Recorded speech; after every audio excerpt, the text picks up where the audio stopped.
Hello, fellow plant enthusiasts. Today is the full moon in Aries in New York. It's a beautiful fall day. It's a little bit of a breeze, but I thought I'd do this outside today so you could see what type of things I'm formulating on the full moon. So the energies of the plants are really strong on the full moon and the new moons, but every plant actually has an affinity with a different planet. So if you're going to harvest to make medicine, the optimal way is to look up to see which planet that plant has an affinity with. But I typically harvest on the full moon and the new moon, and then I let my infusions and my tinctures get the sunlight and also as well get the full moon and the new moon energies. So, and you ask permission before you take plants. So I'm going to show you today what we're going to do. So we're going to use some organic olive oil to make our infusions. These are ones that I've already made because I'm making a new line. It's called Magical Manifestations, new line of balms.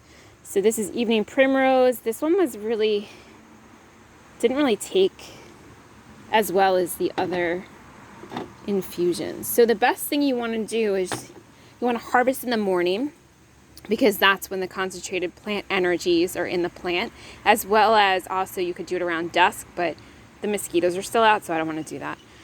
So I harvest in the morning. I've harvested some lemon balm today, some lemongrass, some tulsi, some vervain, and some valerian. And those are all things that I need to make for my new formulations. So you can have this sit in the sun for 4 to 6 weeks to infuse. So what happens is the oil pulls the medicine out of the plant.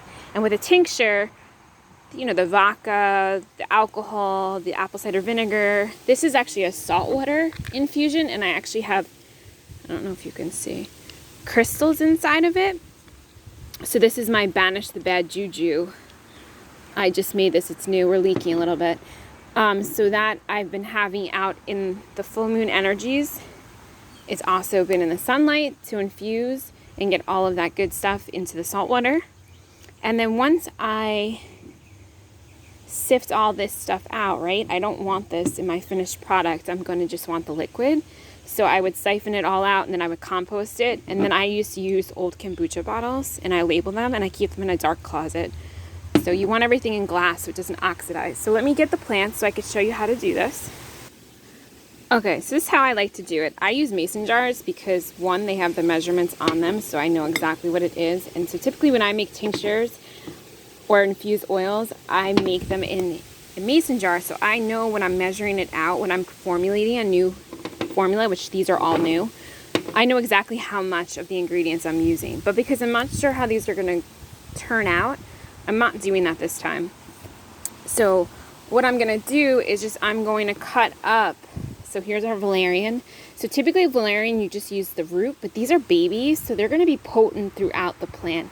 And when you make medicine, you want the most potent part of the plant, but because these are baby plants, I didn't want to harvest the roots off my big ones.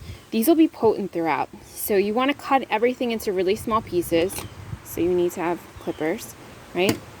Because you want to have the most absorption rate. So the smaller the pieces, the bigger the absorption rate will be. So this is lemongrass. Again, this all came from my property. So I know there's no chemicals on it. It's organic. This is vervain that grows everywhere. So I harvested some of that. And I use Peterson Field Guide when I forage. And I always double check. So a lot of people want to use something online, but I don't really trust that. So I'll cross check with my books because I trust the books more. And this is where I got some ideas on what plants to use to create these new formulations. So how I do it is I think of like what I want to do, what I want to create, what I'm trying to accomplish. So all my other balms have been for issues that I've had to deal with in my physical body. So these balms are going to be more mystical and magical, and they're going to be for abundance and prosperity, protection, love, things of that nature. So I had to figure out which plants I had available that I could utilize and which would go together the best, right? And I always use essential oils in my balms as well to make them smell good and also to up the medicine factor. So then you're getting even more potency in it. So I'm just going to show you real fast what I would do. So I'm going to use this 16-ounce one. Let me just see. So 1 cup, 10. So these are 16 ounces, but I don't usually fill them the whole way. Plus, I don't have a lot of olive oil left. So I'm going to cut the valerian into, you could also tear it. It's just easier this way to cut it, right? So I'm just going to cut it up into small pieces. And there's a little bit of dirt on here, but that's fine because when you sift these out, all of that residue is going to go away. And you know what? There's magic in the soil, right? That's where the nutrients are for all of these plants. And sometimes plants need to be dried first before you make infusions. So you want to check which it is. But I intuitively tested and it said I could just do it this way. So if you don't want to wait the 4 to 6 weeks to have these infusions be ready just by sunlight, you can also, which I've done and probably will do with these so that I can make the balms quickly, is you can stick these in Pyrex in the oven, like a double boiler on the stove as well. So I'm going to push it down. I'm going to take my olive oil. The herbs need to be fully covered so that no mold grows.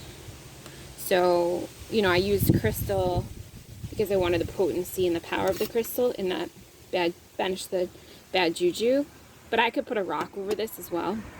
But because I'm probably going to double boil it, it doesn't really make a difference. And I always use a plastic. I don't like plastic, but plastic does not oxidize the herbs. And it doesn't rust. So for the tinctures and the infused oils. So you'll see it's settling, so you want to add a little bit more. And then always label and write down on your calendar in your phone when you made these so that you know if you're waiting the 4 to 6 weeks if it's ready or not. If you're not going to cook it in the oven or on the stove in a double boiler. So I would then close this because now it looks like it's fully covered. And again, I'm going to cook these anyway. So I do the quick and easy method. So now the valerian, same thing. I'm going to just cut this. And again, you could like put it in the food processor to speed it up. Right now I have stuff in the food processor, which is why we're outside, because I'm in the middle of meal prep.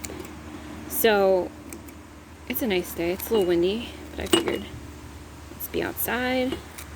Give thanks to Mother Gaia for these plants, for these new formulations we're gonna make. Right, so this is the vervain now. I'm going to cover it up, and I actually have some dried vervain in the house, and I might add some of the dried to this because I'm not sure if I have enough. I do have more. I have actual cultivated vervain that I can, the blue vervain that I can pull from. This one has white and blue flowers. So it's really purple, it's really not even blue. And this